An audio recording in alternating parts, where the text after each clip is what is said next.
Do you guys remember how we were talking about solidus is supposed to be like a point between melting? It's like a quasi state of matter. Right.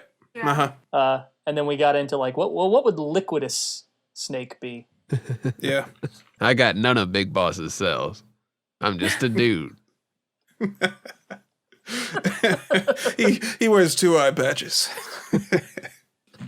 He's just the fuck up snake. It wasn't from battle. This is just how I was born.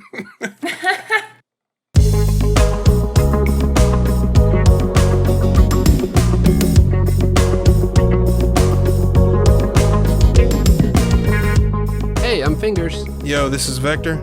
Hey everyone, this is Days Ahead. And I'm Nitroid. You're listening to the Kojima Frequency.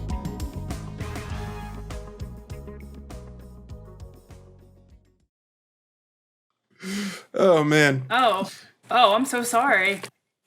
Right. He can't even he's the ultimate boss because he's got the handicap sticker on his car, so you can't even attack him because that's just Special forces? Nah, I work at Smoothie King.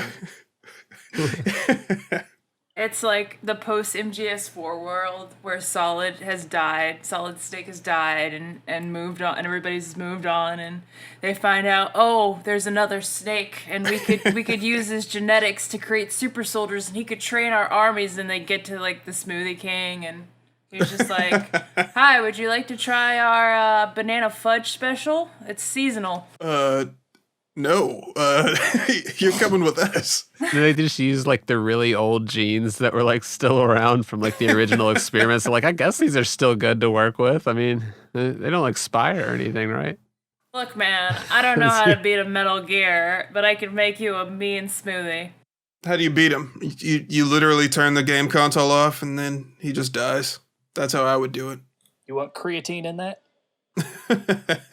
Yeah, and speaking of turning off the console, we just had Metal Gear's 33rd anniversary, the most awkward anniversary ever. Right. And for those who don't know, the turn off the console shit did not come from Metal Gear Solid 2. It did not originate there. It actually came from Metal Gear 1, just to give you a little context. Wait, do people think that started in MGS2? Probably. That's probably where like most people associate it with, yeah. Yeah, I wonder what prompted people to celebrate the 33rd anniversary. Is it just because, the digits repeat? I guess. I think we just like celebrate it every year. I mean, that's pretty much what goes down. And it's amazing how many people misunderstood it as the 33rd anniversary of Metal Gear Solid, which it is not. Right. Yeah. That was infuriating. Like, I mean, the voice actors who worked on the game, don't you guys know that you didn't work on that game 33 years ago? You were there.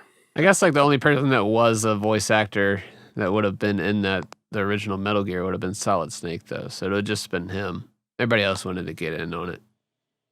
Have a little fun. Still, somebody should have been like, whoever reached out and was like, hey, Paul Aiding, you want to get in on this thing we're doing for the Metal Gear 33rd?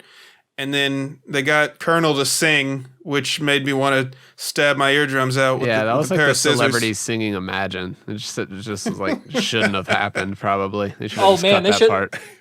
No, they should have just done that. That would have been hilarious. And then what was Cam Clark going on about?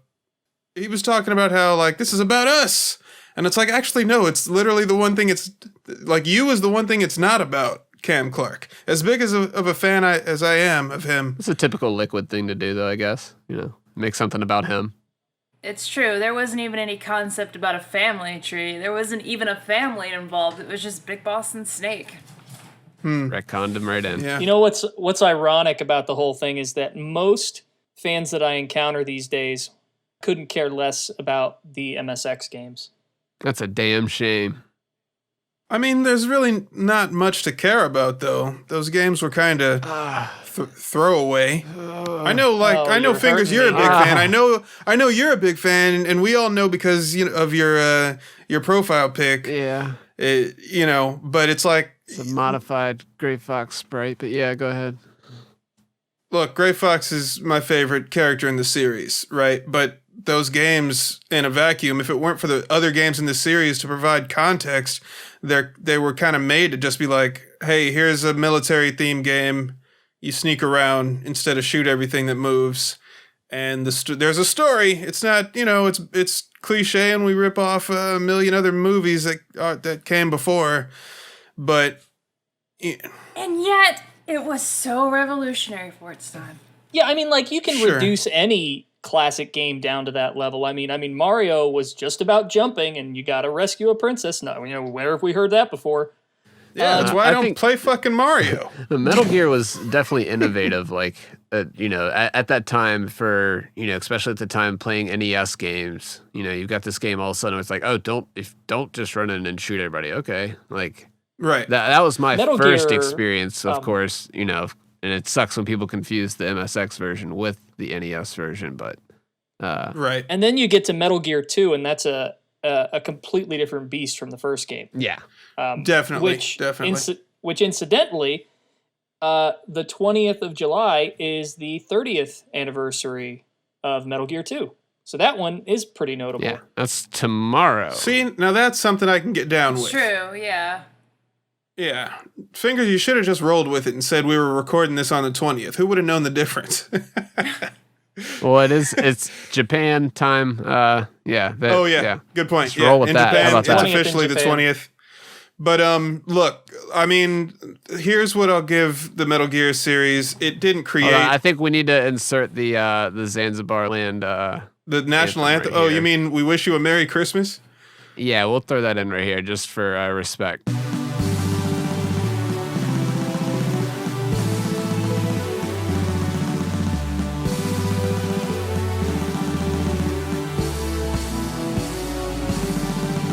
See, that's exactly where the Christmas came early this year line could have fit.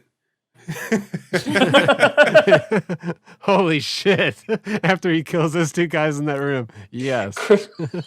So, Metal Gear. A lot of people, I for a decade thought that the original Metal Gear created the stealth genre, but it didn't. Castle Wolfenstein in 1984 for the Commodore 64 was doing like stealth gameplay, really advanced stealth gameplay, like wearing disguises and avoiding detection. But Metal Gear did popularize the genre because it was the first game where the entire game was based around stealth. And it's true that games technically hadn't done that before, but it didn't invent stealth gameplay. And the stories are weak because you couldn't fit too much text on the cartridge. So yeah, I can't fault anybody if they don't appreciate those games. My first exposure to those games was just reading the summary in MGS1, and that was essentially my Bible for how those stories played out. And so that's why it didn't make sense if you started with the NES one, because like if you read that instruction manual, you're like reading about Catafi and all this stuff, and then right, you beat that, and then you're like, wait, what happened? Like I don't remember that. So that was kind of where I knew. I was like, okay, something's not right here. And, like back in the days of no internet, like I didn't know about the Japanese versions and all that. So like I got to play the MSX versions, when Snake Eater came out with Subsistence. So you're welcome for that, by the way. Yeah. When I was 14, I wrote a letter to Konami and I explicitly asked them to include Metal Gear 1 and 2 with MGS3 before MGS3 came out. They wrote me back, and they're like, we got no plans to do that at this time. But then Subsistence hit, and I was like, yeah! Yeah. Did Nice. it for all of us. Thank you, Vector. You're welcome. Vector. So, yeah, happy birthday, Jesus, and Metal Gear. Metal Gear Jesus. Snake was 33 when MGS1 took place, so he's kind of a Jesus figure.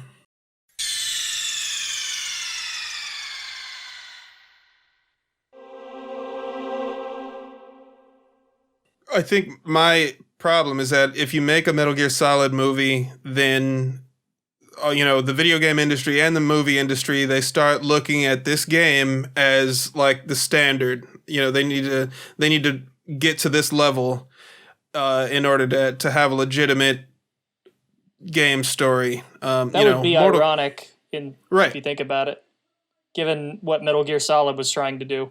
And that's exactly my point is, I don't trust from what I've seen so far, and this could change at any point, and I'm welcoming him to change my mind, but I don't trust Jordan Vogt Roberts to prove to me that, he's not taking this seriously or he is.